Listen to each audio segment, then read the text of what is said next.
So today we're doing something pretty exceptional, something that we did not expect to have so much fun with. It's called rail biking.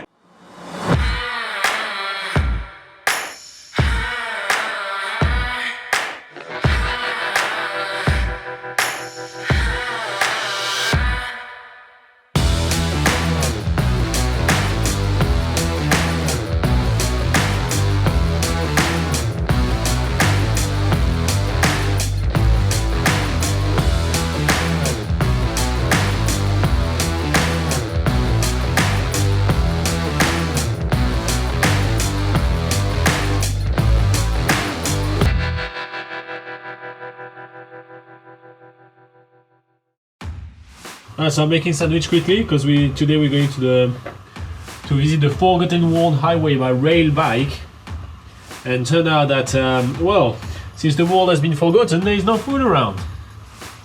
So I'm really pumped to doing rail biking in Taumarunui because the rail bike system uses the old Forgotten World railways. It's a part of New Zealand which, well, is not often visited since it's forgotten, right? And it goes through amazing locations of the country, and we get to do it in rail bike, which basically means we're just going to be pedaling slowly, and there's nothing around you. There's no screen, there is no glass, there is no window, there is no smudges on the windows. There is just you and the stunning scenery. Time to get started. Sit on the bike and start pedaling. At the start, the scenery is huge, dramatic hills covered in all sorts of farm animals. So there's cows, there's sheep, there's deer, there's alpacas, everything on those hills. And there's a lot of fantails. Fantails are a New Zealand native bird, and they're really cute.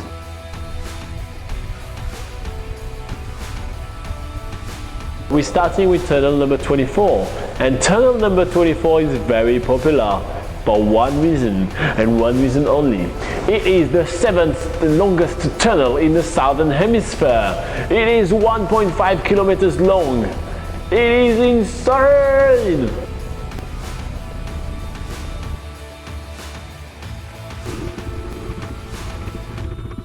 Back on the railway, we spot a herd of goats just hanging on the railway line. They spot us and they just run in a straight direction, directly on the track. So we sort of get the confidence to just like pedal a bit faster and just try and keep up with them. There's all this room on the side of the tracks, and they will not move. They are just heading straight on the tracks like they are a rail bike themselves. And then eventually we reach a bridge, and there is nowhere for the goats to go. They have to cross this bridge or jump off it. I'm freaking out because I do not want to be the cause of death of goats. So we're slowing right down for the bridge. We're giving these goats plenty of time, like, now is your chance to get off the railway, goats. Why are you not getting off? And it's hilarious, like, how long this goes on for and how many opportunities they have to leave the track, but no, they just want to stay right in the middle. We are looking at goats' assholes for about 2 kilometers.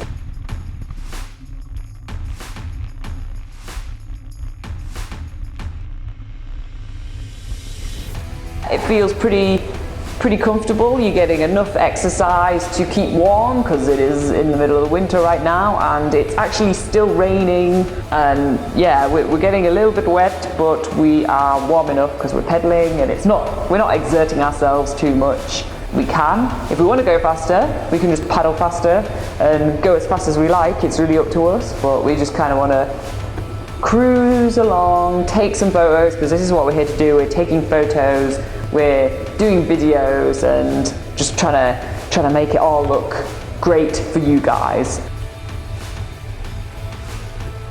The scenery starts changing, and you start kind of like feeling really alone. You're on the railway right here. There is no one in front of you. There is nothing around except like, a bunch of cars and goats all around. You get native bush, and then you see mountains, then you see cars. It just looks awesome. I just really love it. When there is a big of a scenic place with a beautiful bridge, we stopped along the way, and Terry made us some coffee, and he had some homemade slice for us, and he just told us a little bit, more history about the area, and we had a little chat. Then there is a lot of bridges too. So the bridges have absolutely no safety on the side, which is quite cool. So you can lean and look a little bit at the bridge, and it's let's say just a piece of wood, empty, piece of wood, empty, piece of wood, empty. So you kind of see a lot of those little things. Pretty nice.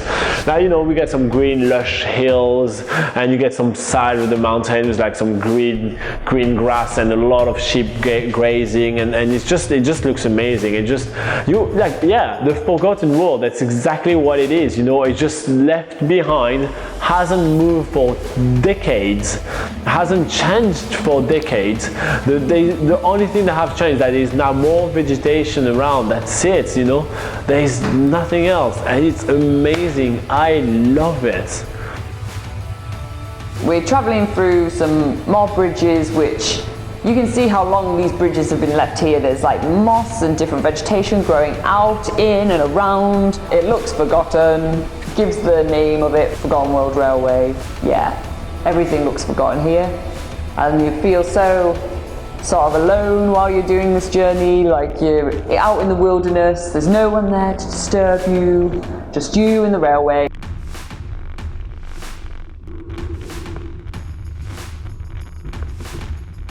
So we keep on going through bridges and tunnels until the little town of Matiere.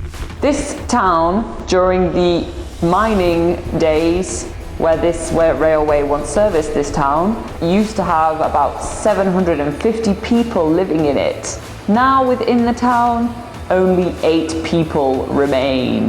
Now these people must be the forgotten people. See you later, my loyal subjects. Like any return journey, whether it's a hike, whether it's a bike, whether it's kayaking or anything, you return twice as fast as you went the other way, because we've taken our photos, we've taken all the pictures, and we're just going to enjoy speeding down the Forgotten World Railway. Shower!